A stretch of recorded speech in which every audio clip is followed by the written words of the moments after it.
What does it take to find your voice and then use it unapologetically?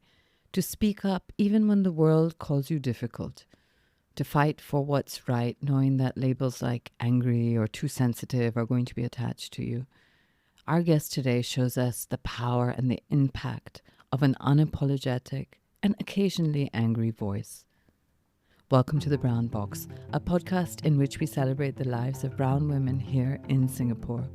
Today I sit with Aarthi Sankar, Executive Director at SPCA. Aarthi is a woman who spent her whole life advocating, challenging, and pushing back against the status quo. I felt the need to sit this guy through a lesson. Oh, we don't want to give Aarthi a gun. But I'm like, give me the gun. You should be able to protect another woman's ability to wear whatever she wants to wear. And today she uses her voice, a loud voice, a sometimes angry voice, to fight not just to prevent cruelty to animals, but to promote kindness and respect to animals as well. In this conversation, we don't just talk about advocacy. We explore identity, resilience, being the youngest sibling, the happy accident, feeling imposter syndrome, and what it means to be Singaporean-Tamilian. And we talk about dance, how it feeds her soul and has shaped the way she moves through the world. But first, I need to ask about the origins of this outspoken nature. I don't know if I was a brat or not. That's something you should probably ask my mum. But I know I was very talkative. Like my sisters always say they cannot remember when I wasn't talking because I always seem to have something to say. I have two elder sisters, so I'm always known as the happy accident because my first sister is about 9 years older than me and my second sister is 6 years older than me.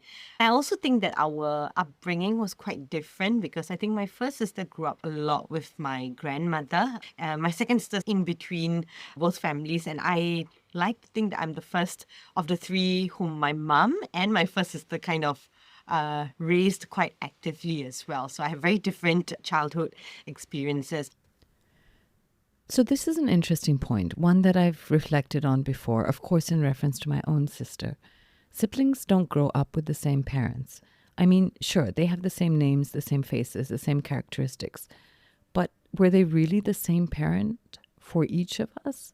Because things change. Perspectives shift, finances change, and even their own relationship must have evolved, right? As a youngest, I definitely experienced my parents differently from my eldest sister, that's for sure. And just like Aarthi did, I felt a little lonely and found some solace in books. I loved reading a lot. My father was studying law when I was, I think, maybe 6 or 7, around there. And he would come back and he would just open a law book, right? And he would tell his friends, he just watch this. And I'll just go to any page and I could read things I didn't even understand. It was like a trick that we used to have. I had a little party trick myself, nowhere near as impressive. Before I could actually read, I had memorized entire storybooks just from hearing them over and over again. I'd open one up, run my finger along the words and pretend to read, when really I was just reciting the story from memory. But let's be clear, I wasn't sitting down with heavy law books like Aarthi. Mine were more cat in the hat type of books. Books shaped so much of my childhood. They were magic. They were escape. They were whole worlds bound between two covers. So I wonder what Aarthi read growing up. I think anything and everything I could get my hands on. I cannot remember a specific genre. My father used to buy me a lot of books, and so did my mum, right? Both of them were very big on me reading. I know I read like Russell Lee ghost stories. Was it Russell Lee? Yes, Russell Lee is the pseudonym used for the anonymous author, or perhaps it was a group of authors, behind True Singapore Ghost Stories, which is a really popular series here in Singapore and Malaysia. And the only reason I remember this so specifically is because I think in one of those stories, there was the word homosexual, right? And I went to my mum and I asked her, what does this mean? And it's so typical of my mother. Go take the dictionary and find out yourself. A part of me thinks she was like trying to avoid certain conversations with me at that age, but also the fact that she gave me that gift of seeking knowledge on your own. And I think that was a great part of my childhood. I had people who never told me to shut up or keep quiet. Like they entertained my questions or they at least gave me the resources. I love this part of any interview. The moment when you get to see your guest as a little girl, when time folds back on itself, there's something magical about uncovering those early moments, the childhood quirks, the shaky moments, the moments of joy that when you look back, you realize shaped so much of the person sitting in front of you today. My sisters loved dressing me up. So I was like a real life-size doll for them. So it was the funnest thing. There's so many photos of me as a kid. You would just see me dressed in a sari, like all sorts of like turbans and all things, all these things thanks to my sisters. But yeah, I remember my sister once telling me that when I went to kindergarten and she used to comb my hair, that I would demand a different hairstyle every single day. And I'd be upset. Like I would really pout and be like seething with anger if she forgot and she gave me the same hairstyle as the day before. I also was born with a birth defect. So I have a cleft lip, and I'm sure that put my family through quite a bit of anxiety because as young as a couple of weeks old, I was in and out of the hospital for multiple treatments and reconstruction as well. So it's still very obvious. I think most people who see me can see there's a lack of symmetry. So I do think I became a bit of a snowflake in my house. Everyone generally cared a little extra for me. There was a series of surgeries, including like grafting a bone from my hip to replace a certain aspect of my jaw. And then I think the bigger concern was always, I guess, about looks, right? That I look different.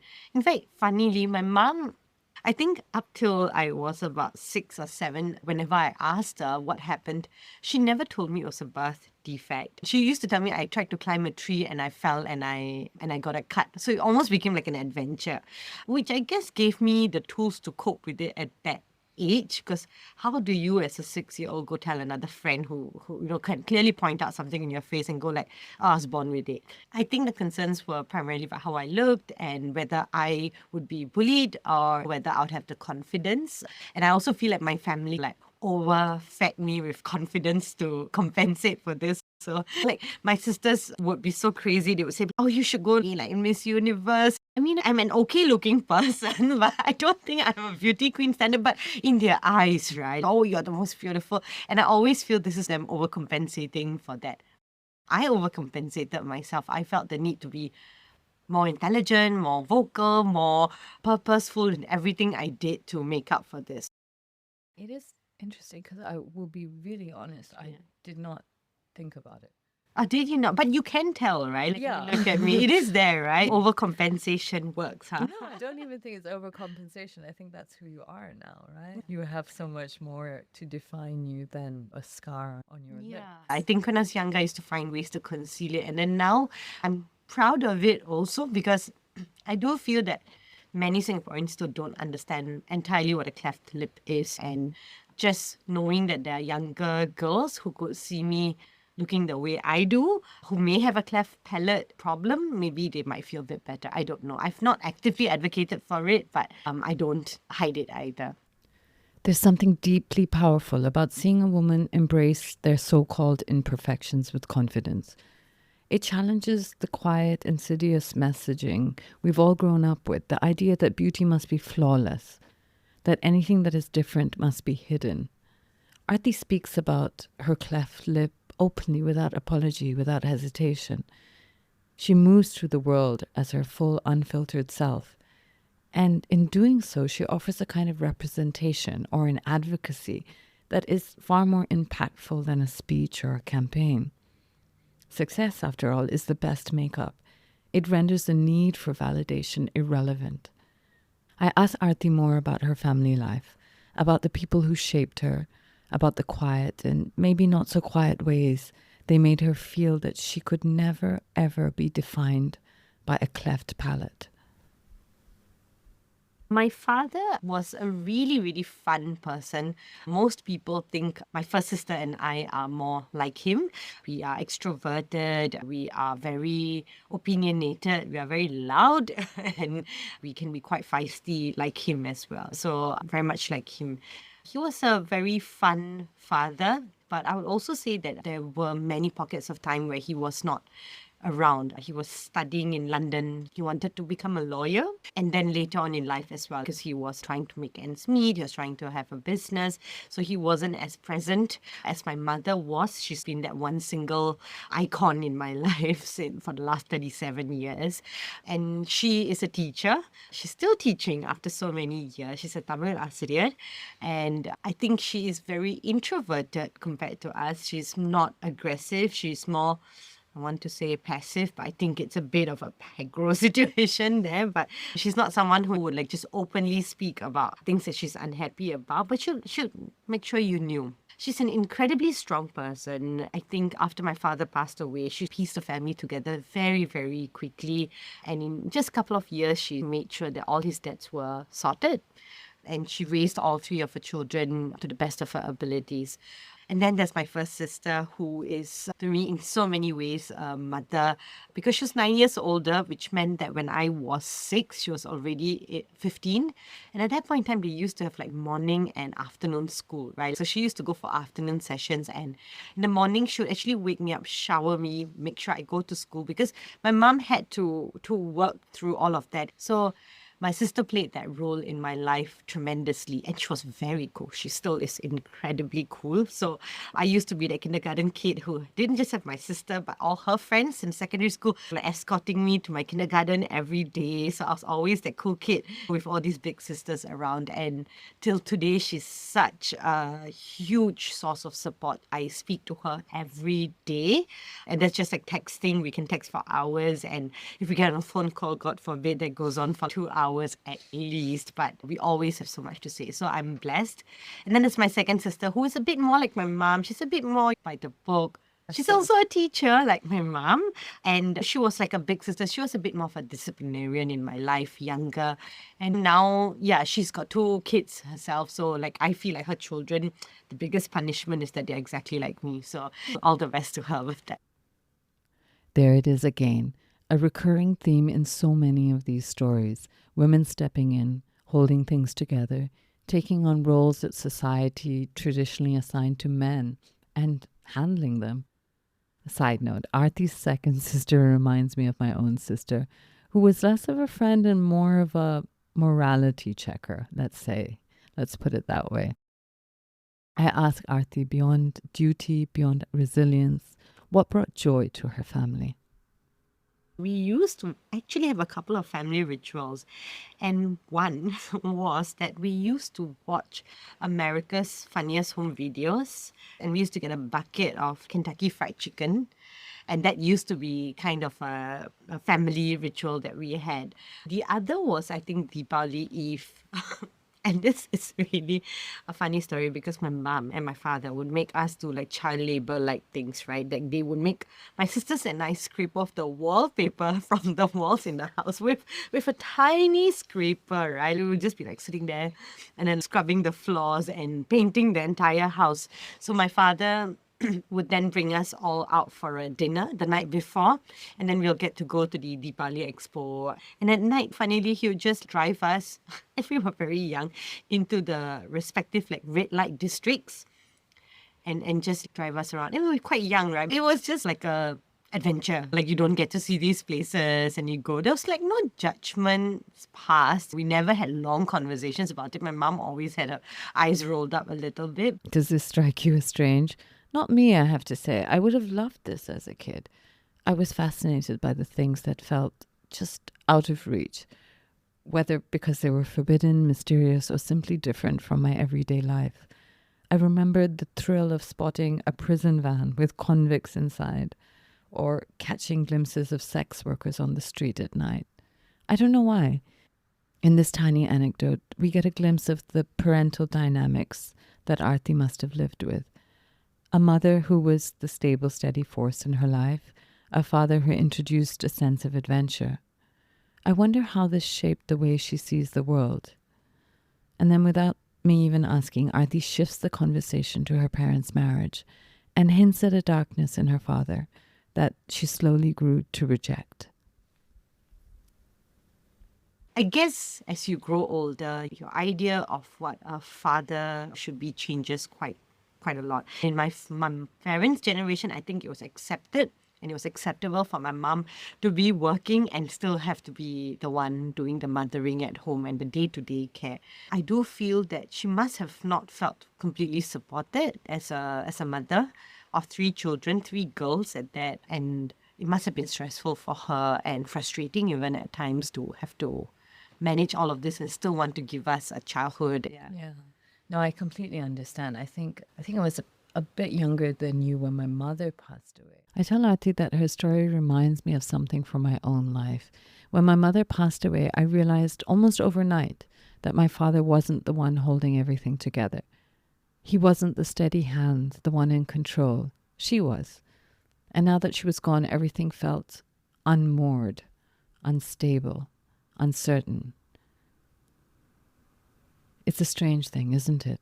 The way we grow up, assuming certain roles are fixed, certain people are in authority, usually the father figure.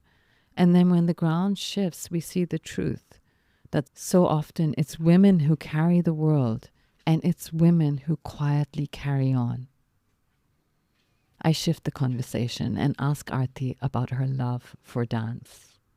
The love for dance also comes with the love for my sisters because both of them danced. My mom, I think when she was younger, didn't get that opportunity to go and formally learn dance. She learned it through her sisters and through watching movies, I think, but not actively going to dance class herself. But she always loved dancing and she was very big on us going. So my first sister enrolled in a dance class, my second sister did. And my father's sister has a temple in Malaysia. So every year we go for like this annual Rila festival.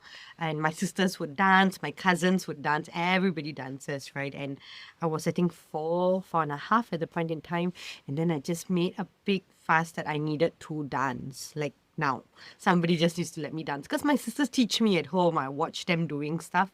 And then they were like, okay, just put her up on stage. So I go up on stage and there are like hundreds of people here. And I just dance and I dance and I dance to this Chinnanjira Kannan, like it's about Krishna.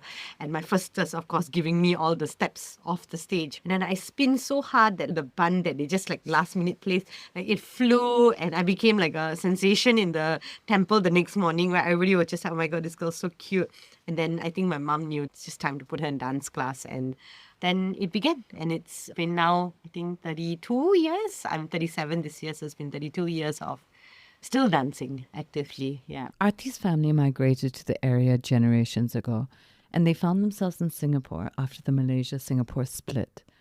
While their deep roots in India have faded over time, the connection does remain through culture, especially dance. At this point, I ask Aarthi, what does being Singaporean Indian mean to her today? I feel like there's so many like facets to this identity, right? There's language, there's race, religion, color, culture. To me, if you ask me, in Singapore, I feel like we prioritize language a lot more than the other elements of the identity, followed by culture. And to me, I think the language is a big part because also like this language is the reason I got to grow up. My mom's a Tamil teacher. In my house, that was the main income source that we had. So the language is important. Also growing up to now, that identity has changed quite a bit because I think when we were younger, there were a lot more Singaporean Tamils who made up the identity of being Indian in Singapore. It almost felt like if you were Indian, you were likely to be Tamil. But that has changed so much because we've had immigration. So what I would consider a Singapore Tamilian might be very different from what it means to be Singaporean Indian. This is an interesting point, one I hadn't considered before. Tamil culture runs deep in Singapore. It's one of the country's official languages. For a long time, as Aarthi suggests, almost felt synonymous with being Tamilian. But that's no longer the case. A quick search tells me that only about half of Singaporean Indians today are Tamilian. But here's something important. Singapore Tamilians aren't just a reflection of Indian Tamilians. Over generations, their culture has evolved into something distinct and unique. Thaipusam, for example, right? So Timidi, these are festivals only celebrated by like Hindus in Singapore. It's not such a big deal in India as it would be here. And Murugan is also known as Tamil Carnival, right? Thaipusam and Thimidi are not your regular religious festivals. They're acts of devotion that push the body to the limits. Thaipusam, dedicated to Lord Murugan, is a test of endurance and faith. Devotees carrying kavadis, which are ornate spike structures that they either balance on their shoulders or pull behind them, with the kavadis hooked into their skin. Some pierce their cheeks or tongues with spears, and by doing this, they offer their bodies as vessels of prayer. And then there's Timati, the fire walking festival, where men walk barefoot across burning embers, their faith carrying them through pain. What's striking is how these festivals have grown to be larger in Singapore and Malaysia than they are in India today. And this is no coincidence. Lord Murugan has always been the god of the Tamil diaspora, moving with his people, adapting as they do. As I write this and edit, I find myself thinking that just as Lord Murugan had to evolve and adapt in different lands, Aarthi too must now evolve and adapt to the changing definition of what it means to be a Singaporean Indian. It's not something I think about actively except when there are boundaries, right? Like when I see something and someone tells me that's a Singaporean Indian representation. It's only in those kind of discussions that we start thinking about what it means to be or what it means to not be. Otherwise, I think on a day-to-day basis, it's like you just live it, right? Like you don't think so much about it. But boundaries aren't just about culture and traditions. Sometimes they're drawn by others through words, through actions, through the sharp edges of exclusion. In primary school, there were girls who'd say that I don't really want to hold your hand because I don't want your black to pass me. That was one incident. It was not very often, but of course, colour jokes come up. But the one that really stands out to me was not about colour. It was actually about religion. This teacher comes up and they talk about the devil and about idols and stuff. And then on the projector, they show a picture of Kali. And this shakes me to the core, right? I'm also scared to say it because I don't want my peers to then be like, oh, she prays to the devil or to a demon and stuff. So I just keep very quiet. I go back home and I then tell my mom about this, right? And then she so calm about it. And probably because she sent all three of her kids to Anglican school. So this is probably better than some things my sisters might have experienced. And then she just immediately told me like, yeah, okay, right? Like, you know that she's your God, right? Then why does it matter what other people tell you? And I think a lot of my belief systems were created on this, is that you could tell me this doesn't work, but if it works for me, I'm still going to go because my mom built that into us. I've taught you and you should just go and learn and accept it. You don't have to fight it, but at the same time, you don't have to be worried that someone else feels that way. But of course, regardless, my father's genes were in me, so we fought it after a certain age. I think we just went in for a fight. That makes sense. After all, inside Aarthi, there was an advocate, a public servant waiting to emerge. I think sometimes fighting is important. Some things shouldn't go unchallenged. Jokes about skin color, stereotypes, cliches, tropes. If you don't call them out, they start to blend into everyday conversation. And the moment we let them slide, we're silently saying, that's okay. I'm sure Aarthi would agree with me because she did fight. She fought for many things. Like, I think in my 20s, when I was speaking up about things, and a lot of things that I say are, say, defending women. There was this movement during Thaipusam where they said that, oh, if women go to Batu caves and they wear short blouses, guys are going to spray paint their backs. It was so misogynistic. So I was like, I guess then all the statues in the temple are going to get like a new coat of paint. Because please, like none of them are dressed fully, right? And this offended many Malaysian men. And what was frustrating in those conversations is that there were women in that conversation who are not so bothered to talk about the fact that this is wrong because they've internalized the male gaze. So saying that, oh, I don't wear that kind of blouses. I understand what you mean. And I'm like, woman, it's okay if you don't or you do, right? Like the issue is not that. The issue is that you should be able to protect another woman's ability to wear whatever she wants to wear. It excited to make me very, very angry. I remember sitting at a void deck with this bunch of like guys, right? We were just having a game of chess. So when we were playing this game, and then everybody knows the queen is the most powerful piece of the chessboard, right? And then this guy's, you know why the queen has to do this, right? And then I was like, what? Because she's a rock star? And then he's, no, because a woman's job is always to protect the man. And I was like, oh my God, like how did we learn like completely different things?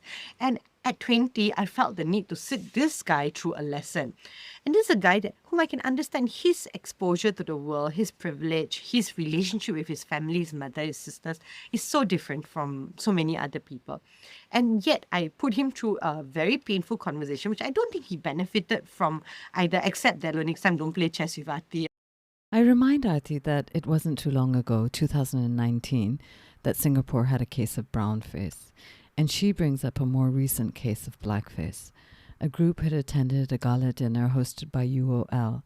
The theme of the dinner was the rhythm of the night, and this group of 8 decided that it was okay to dress in blackface, afro wigs, sunglasses, in an attempt to mimic stereotypical representations of black musicians. It's not even the act of blackfacing, right? It is the comments that like really infuriate me, that people are just going like, why are we so sensitive? There's nothing wrong. They needed to like make their faces black for that particular. I'm like, why? Why did you have to? Why do you think that this is okay? And why do you not realize how offensive it is? And ignorance is it still acceptable in this generation where content and information is so readily available? If you told me in 1997 that that kid who held my hand and didn't know better, maybe she didn't have access to those resources. Finally, I found out she's a journalist now. Now you can look at something and go, wait, why is this a problem? And then you just go open another tab and go like blackface. And you can get all the information you require and go, okay, I understand it. To me, that's all it takes. And number 2 is like calling the person who is affected in this sensitive is not the solution. And this always offends me whenever someone tells me like, you don't have to be so sensitive about it. And I'm like, no, like don't make me the problem in this. Like, I feel as long as you're majority, you need to accept that. Just like how, as a minority, I accept that some things will not always be to my convenience. There will be places where knowing a bit of Chinese would help me, knowing a bit of Mandarin would help me, and that maybe people would mix up my New Year and my festivals. That I can accept, that kind of inconvenience. But similarly, being from the majority community means that you have to accept that you will always need to take an extra step to make sure that the other person feels welcome and the other person feels included. And this is just how it's supposed to operate, I feel.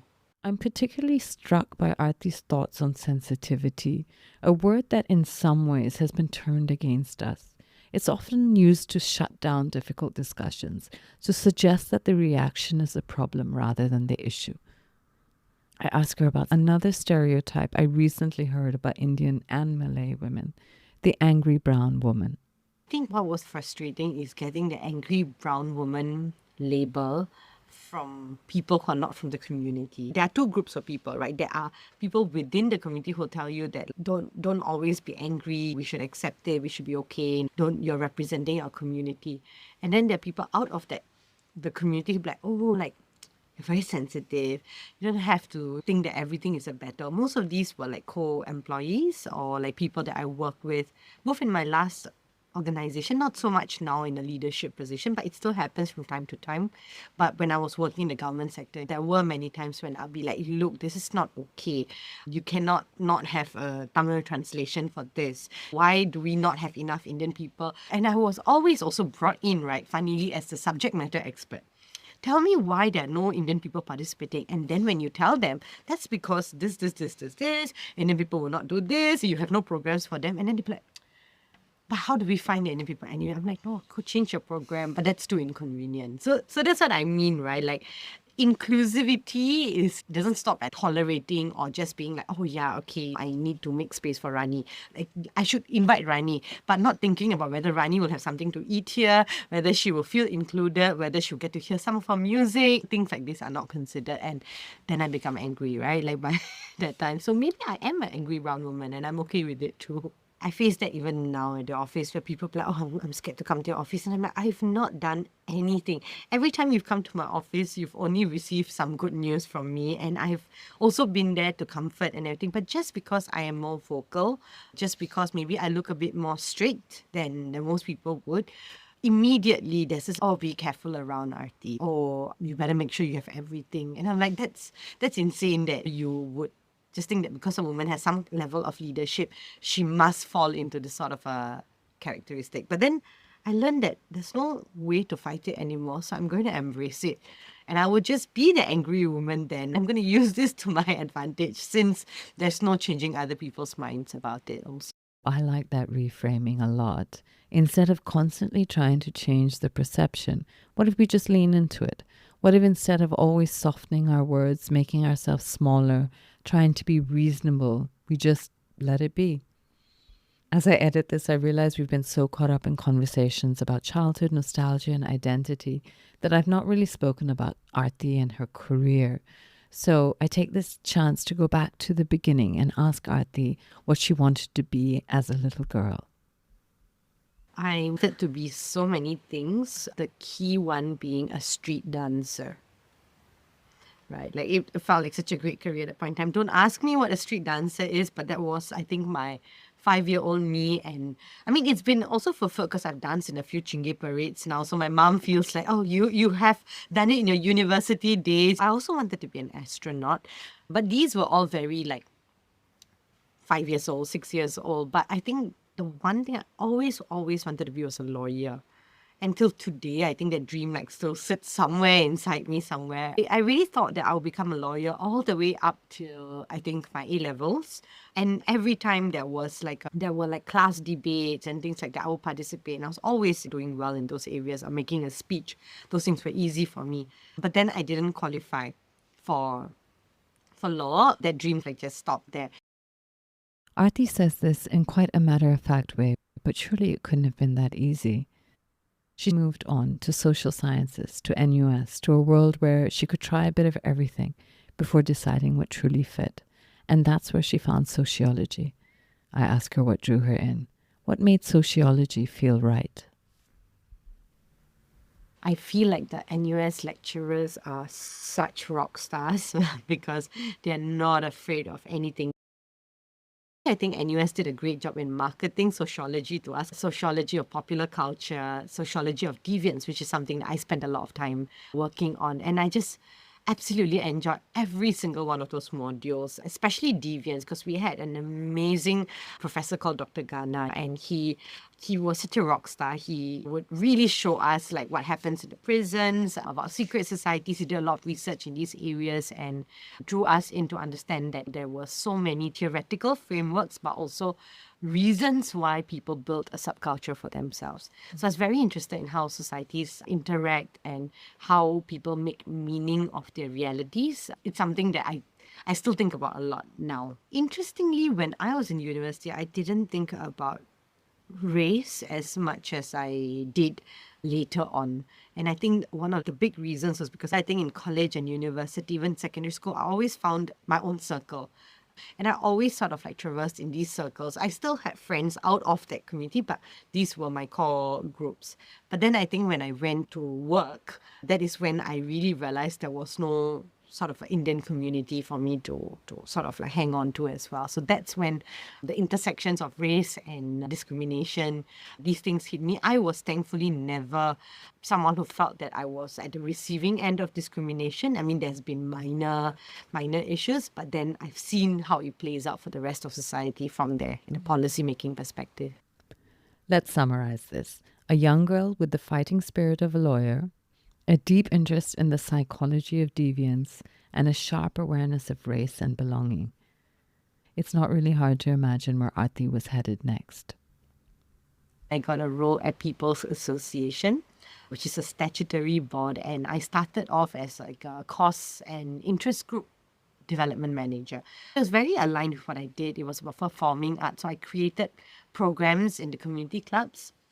You really think about how communities work, and there was some meaning in it, especially when you think about seniors who don't get access to many areas to build social capital. Then this was an opportunity for them. It was a good paying job. It was a stable job. I loved what I did. It was great colleagues. So I started there, and then I spent a good 10 years in multiple portfolios. I finally left People's Association as the constituency director in Marsiling, which funnily, I'm going to become a resident of, or rather, I already bought a house there. Aarthi kind of tosses that line out like it means little, but that's a big thing. She was once constituency director of this area, and she's now going to live there as a citizen. It's a full circle moment. I ask her what advice would she give to a young person considering a life in public service. I feel if you want to help and you are young and you're just starting off, start at a very operational level. Start where the impact directly is. Don't immediately go join a desk-bound job. If you want to work at People's Association, for example, go to the community club so that when you go to develop policies, you actually come from that place. I mean, ask a taxi driver, and this is quite mean, but they'll always, whenever you see a funny road work, they'll be like, yeah, because the people who are building these roads, they never drove. They've never driven a car, so they don't know how to build the roads for us, which is not wrong. So if you're interested in helping people and you just need to decide two things, do you want to help from the government sector where you have a more stable job, you are probably paid slightly better, although I think non-profits these days try to match as far as they can as well. Or do you want to help in a non-profit? And whichever of these two roles you choose, start at the beneficiary. Start as close as you can to the beneficiary. And perhaps what Aarthi is not saying directly in this conversation, but pushing into the margins, is that this is not an easy job. Public service demands a lot. And after 10 years, she felt burnt out. The long hours, the relentless push to do more, especially during COVID, coupled with personal issues, it all added up. Eventually, she knew it was time to step away. For me, I think I also got out of a very bad relationship at a point in time with someone who was very, very bad for me. So I was learning to cope with that. And then I had a promotion and a very, very hardworking advisor who I'm great friends with till today, but I feel like he never sleeps. He answers emails all day and he's super hardworking. And naturally, he has to do that as someone serving the constituency, right? But all the emails are directed to me. I don't think he ever expected me to have to do them all automatically, but it was an expectation I set for myself because I have always been very good at my job and I wanted to continue being that person. I always knew that my calling was not to perpetually serve in the public sector. Is that at some point in time, I want to leave. I think when I left the job, right, I quit about 30 to 40 WhatsApp group chats because there's so many different little committees that you need to know about. Not that they're all active, but they're all there, right? 30 to 40 WhatsApp groups. Wow, I can't even handle the 3 or 4 that I'm on. It was clear that she needed a break, a mental reset, a few months just to exist without immediately diving into something new. But that pause didn't really last that long. Aarthi was in demand. I asked Aarthi how her role at the SPCA came about. It is not at all a sexy answer. I saw a job, I applied for it, and I was called for an interview. And I was quite convinced that I would not get the job because I had all of one pet my entire life. And he was a dog I had when I was much younger. So he was really, I think, more my sister's dog than mine. And I like animals. I've always liked them, not to the point that I actively go and help out in a shelter. But I think at that point in time, the SPC was maybe looking for someone of a different experience. They've already had people who are very much experts in the animal care side of it, but they wanted someone who could also help the organization grow in other areas. So the applying for jobs was just like an insurance, right? Because I would be doing stuff, enjoying my life, and then I'd be like, oh, you know what? Just in case tomorrow you become broke or some scammer takes all your money, you better put in the insurance here. There's also things that people around me were saying suddenly, right? I run a free dance class, right? And then some of the parents were like, oh no, we'll pay a little bit more because you must be not doing so well. I'm like, it is planned out. I did decide it. Oh, my mom also like, oh, you have enough money not to buy onions. I'm like, I have enough money to buy you onions. But so sometimes you just get a bit nervous and you do this, right? So, yeah, I didn't think that it would go through, but I got the second interview and it worked out. I get that. It's not really in our South Indian culture to take breaks or sabbaticals, in my experience at least. The cultural expectation seems to lean towards consistency, responsibility, and long-term security. So I asked Aarthi, how did it feel getting the job? I felt like I was stepping into very big shoes because the executive director at the time, he was a vet, right? There was an imposter syndrome for sure that I'm not going to be good enough at this. And everyone, like, I didn't know you liked animals. I do like animals. I love animals, but I don't think that's a criteria for the job. So these days I get tired. I'm like, oh, I really don't like animals. Just like the job. Just to make people confused. But it was tough the first few months to get my footing. And then over time, you just get better at the job. So I think like, as long as if you want to work in a charitable organization, like you have to really care. It's not just about caring about the cause, it's about caring about the people, caring about how much effort you put into everything that you present about the charity, then you're okay. People often assume that to stand for something, you have to live it in every possible way. You have to embody your cause. But Aarthi running the SPCA without being a crazy animal lover, without having a pet, that challenges this idea. But it makes sense, right? Because this work isn't about personal pet ownership. It's about systemic change. It's about shaping policies, improving welfare standards, making sure animals in Singapore are treated with dignity and care. And that's what she's telling us. Passion and commitment matter far more than personal circumstances. You don't have to experience something firsthand to fight for it. Do we need to have kids to push for better childcare policies? Do we need to have struggled financially to care about inequality? Aarthi's approach is a reminder that it's not just about ticking the right boxes. It's about showing up, about doing the work. It's about giving a damn. I ask Aarthi to define what exactly the SPCA does. So the SPCA is Singapore's longest and largest serving animal welfare organization. We help about 5,000 animals a year. This year, we helped about 4,737 animals. We have a 24-hour rescue hotline, Singapore's only community animal clinic. We also have a shelter for about 200 animals each month. And then we've got an inspectorate. We don't have any enforcement powers in Singapore. So our job is really to try to support and collect as much of evidence as possible to submit to the authorities. And then we have, of course, an advocacy and engagement where we do education, communications, things like that. So my job is sort of like just to make sure that all of these run as a well-oiled machine. We are fairly lean given the number of animals we help. We are a team of about 57 people, and 70% of this team works directly with animals. So I only have about 30% of an office team.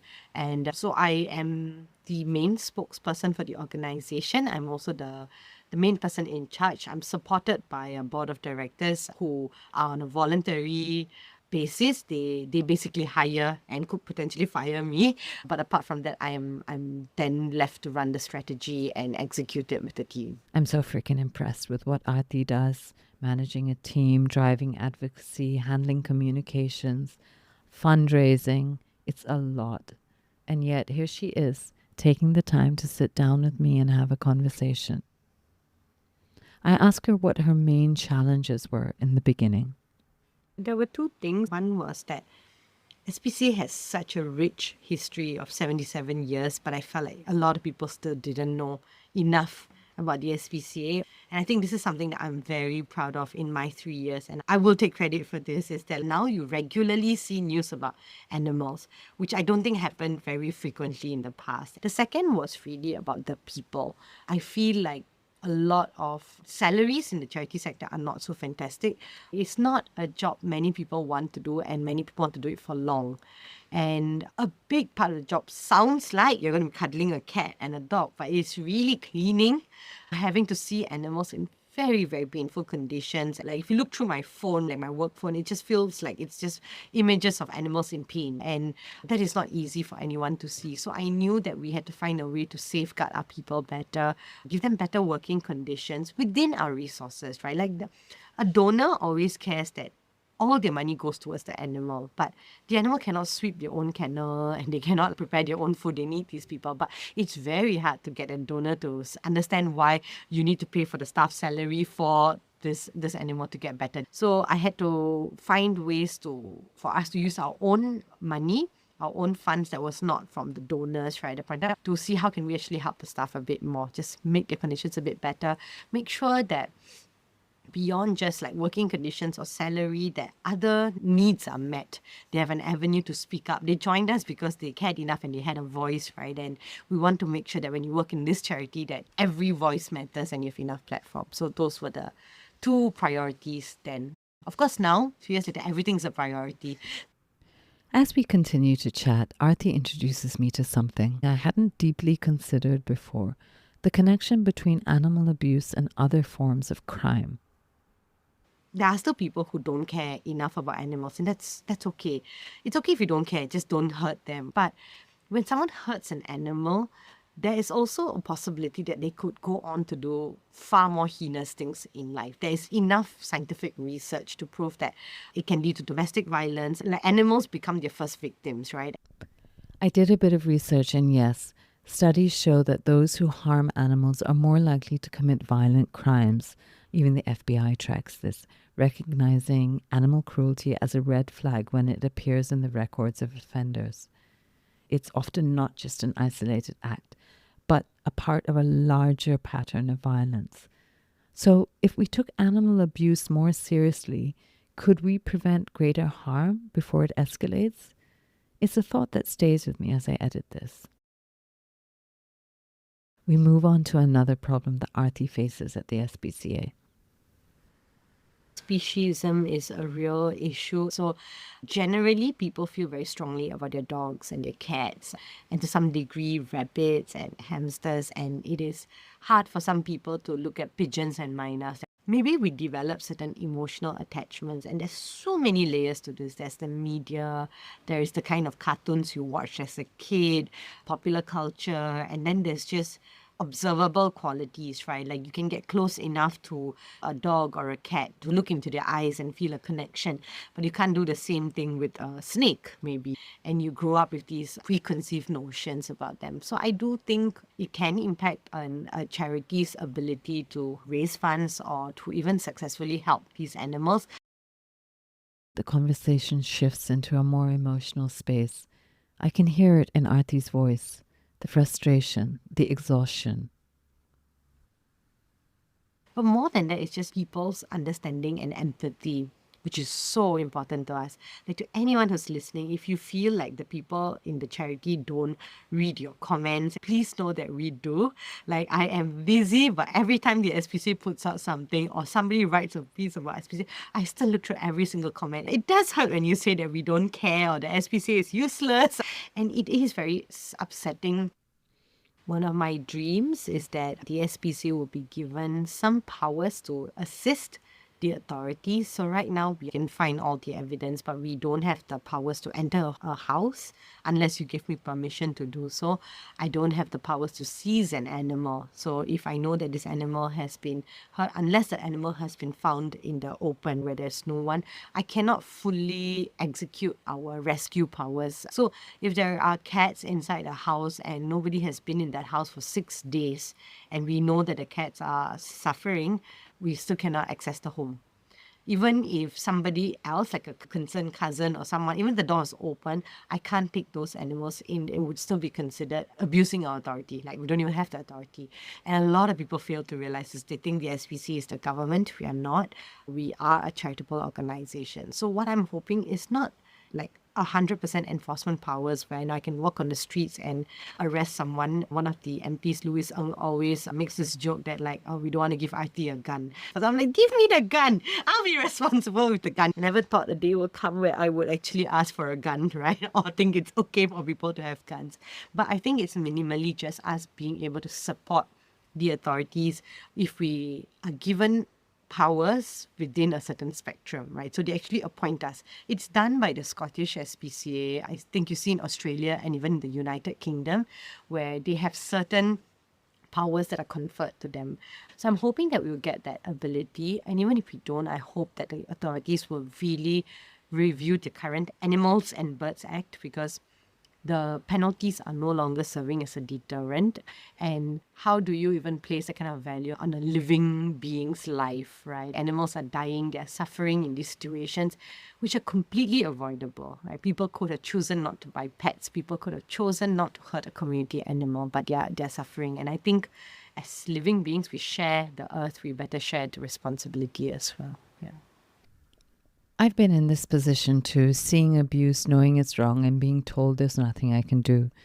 There was a dog left outside in a cage, exposed to the rain, the scorching heat. I tried to report it, hoping someone could step in, only to be told that the law didn't allow enforcers on a private property without permission. It was heartbreaking. While I didn't consider a gun, I did consider breaking and entering. I wanted to save that dog, to act, to do something, but I couldn't. That helplessness stayed with me. Now take that feeling and multiply it 100, 1,000 times and get a glimpse of what Aarthi's carrying every day. I want to end on a brighter note, so we come back to talking about dance. I think dancing was one of those things which gave me confidence. If you go back to that 4-year-old Aarthi who had a cleft lip, and I feel like my life would have been quite different if I didn't have dance also. It's such an aesthetic form, especially something like Bharatanatyam, which is based on symmetry and looking a certain way. And to be able to have done that, I think changed some part of my trajectory. Dance is personal. I feel like it's one of those things where you will never be the best at it. And it's great to have a hobby like that, because no matter how hard you try, how much you work, like you will never be above the form. But more than that, it's, I think, the people who I learned from have shaped it. My first teachers, and then my all-time guru, Leela Satyalinga, which has passed away. They were just such larger-than-life personalities. And now my two teachers, they are like big sisters, aunts, mothers. They open you up to an entire world. I don't really know what dance means to me, but I just know that I love doing it. It's just one of those things that feels like self-care, it feels like happiness, it feels like being able to enter a different world where you can be anyone and you can put aside everything. You're either physically exhausted or you have to play another character. So for that few hours, you don't have to be yourself, which is great. What Aarthi very modestly doesn't share here is that she also runs a free dance class for kids. And when I end our conversation by asking her what brings her the most joy, I'm not surprised by her answer. I think what makes me proud is my dance kids, right? Not so much my work, because maybe growing up Indian and being vocal and being female, having a lot of friends also meant that I got a lot of judgment from the community. There were a lot of rumors and gossip about me. So now to see young girls and their parents saying that I want them to be like you, or my daughter today, she raised money for animals and she just wants to be like Aarthi Akka. They all call me Akka. Those, I guess, are the moments that I feel quite nice that like I can be a role model to another younger girl. I'm at a place where people actually can look at the children and tell them that they can model themselves after someone like me, which is nice. I love the little hesitation around the word nice. Aarthi doesn't mind being a role model, but there's still a rebel in her, an outspoken woman who isn't quick to embrace nice as a label. It just doesn't quite fit. As we wrap up, a little thrill runs through me as Aarthi expresses her appreciation for what I'm building, what I'm trying to create here with the brown box. I did. It feels very, very, very comfortable speaking to you. I think it's a gift that you have to just be able to not provide any judgment and allow people to speak and feel safe to speak up with you. I think that's amazing, and I hope a lot more women get these opportunities to have a space where they can just be themselves and speak without reservations. I hope so. I leave this conversation struck by the power of Aarthi's voice, unapologetic, unwavering, and unwilling to shrink in the face of discomfort. She has spent a lifetime proving that speaking up isn't just important, it's necessary. That anger, when rooted in justice, is not something to suppress, but something to wield like a weapon. She's fought for women, for fairness, for representation, for those without a voice, whether they walk on 2 legs or 4. And here's what stands out. She teaches us that you don't need to perfectly embody a cause to fight for it. You don't need to check every box to advocate for something bigger than yourself. You just need to care. You need to give a damn. And Aarthi, she gives a damn, loudly, relentlessly, and without apology. Thank you so much, Aarthi, for showing us what it means to use your voice. May we all find the courage to do the same. This is The Brown Box, where we hold space for brown women. Join us for the next episode as we continue to celebrate and amplify their stories, their voices. And until then, keep speaking up.